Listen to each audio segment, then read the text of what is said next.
बस कुछ दिन और फिर यूक्रेन का सरेंडर तय है। रूस ने जो ब्लूप्रिंट बनाया है उसमें 31 दिसंबर तक यूक्रेन मिशन को पूरा करने की लिमिट तय कर दी गई है। लेकिन नाटो की बेचैनी बढ़ने लगी है क्योंकि पुतिन यूक्रेन के बाद भी रुकने वाले नहीं है। क्रेमलिन ने नए टारगेट फिक्स कर लिए हैं, इसको लेकर तैयारी भी शुरू कर दी है।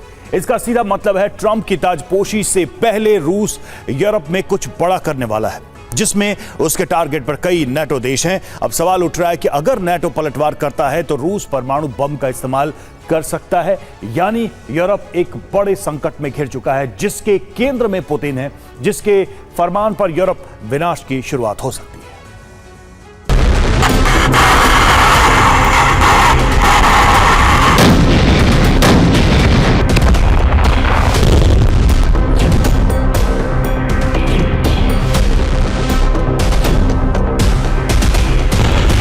इन्वेस्टमेंट में शुरू करें अगरबत्ती बिजनेस। घर बैठे हर महीने 80,000 रुपए कमाने का मौका। ज्यादा जानकारी के लिए अभी डाउनलोड करें फ्रीडम ऐप।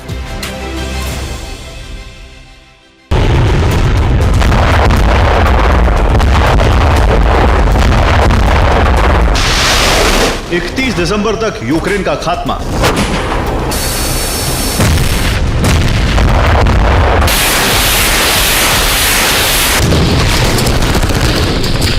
फिर एक्टिव होगा पुतिन का प्लान यूएसएसआर।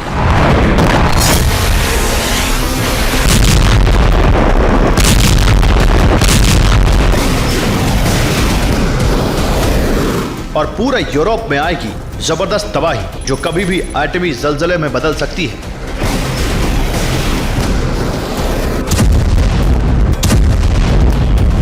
और पुतिन ने अपनी ताकत दिखाई है कि वो किस हद तक जा सकते हैं।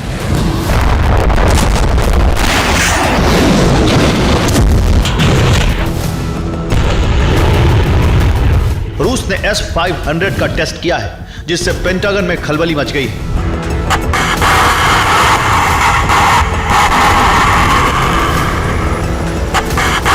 नेटो की बेचैनी बढ़ गई है कि अब रूस किस देश पर सबसे पहले हमला कर सकता है। यह उसी टेस्ट का वीडियो है जिसका परीक्षण कापुत्सिन यार्स मिसाइल टेस्ट साइट पर किया गया।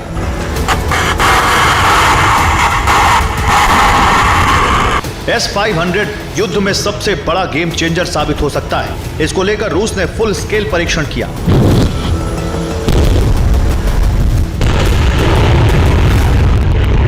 इस एयर डिफेंस सिस्टम की खासियत जान लीजिए। 13 मैक यानी करीब 16,000 किलोमीटर प्रति घंटे की रफ्तार वाला यह डिफेंस सिस्टम अचूक है, यानी किसी भी मिसाइल और ड्रोन को इसे भेद पाना नामुमकिन है। इस पर लगा हाइपरसोनिक ग्लाइड वॉरहेड बेहद सटीक हमले करता है। CHGB eagle system high altitude पर भी मिसाइल को नष्ट कर सकता है।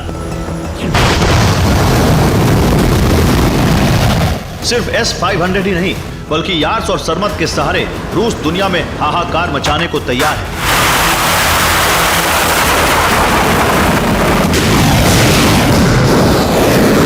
जिसके बाद पश्चिमी देशों को रूस ने चेतावनी दी है। अगर नेटो यूक्रेन को सैन्य मदद देता रहा तो यूरोप से तीसरे विश्व युद्ध की दस्तक कभी भी हो सकती है।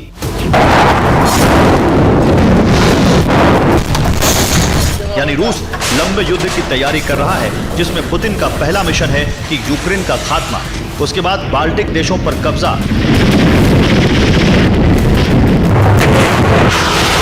रूस के आक्रोश को देखकर नेटो देश परेशानी में आ गए।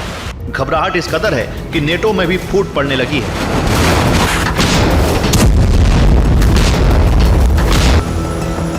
जहां स्लोवाकिया के प्राइम मिनिस्टर रॉबर्ट फिको ने रूस का दौरा किया, रूस के राष्ट्रपति व्लादिमीर पुतिन से मुलाकात की, जिससे गैस पाइपलाइन के ट्रांजिट रूट को बदलने पर चर्चा हुई, जबकि हंगरी पहले ही रूस के पक्ष में आ चुका है। हंगरी के प्राइम मिनिस्टर विक्टर ऑर्बन रूस का दौरा भी कर चुके हैं।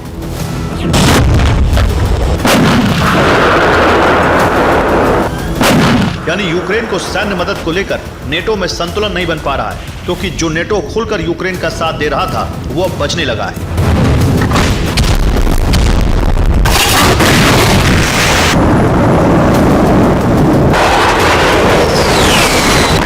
दरअसल इसके पीछे की वजह ट्रंप के हाथ में अमेरिका की कमान आ जाना है। अभी एक दिन पहले बाइडेन ने यूक्रेन को आखिरी सैन्य मदद का ऐलान किया, लेकिन ट्रंप मदद करेंगे इसका भरोसा नहीं,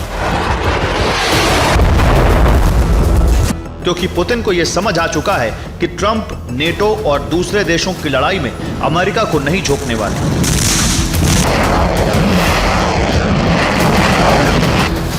और इसी मौके का फायदा रूस उठा सकता है।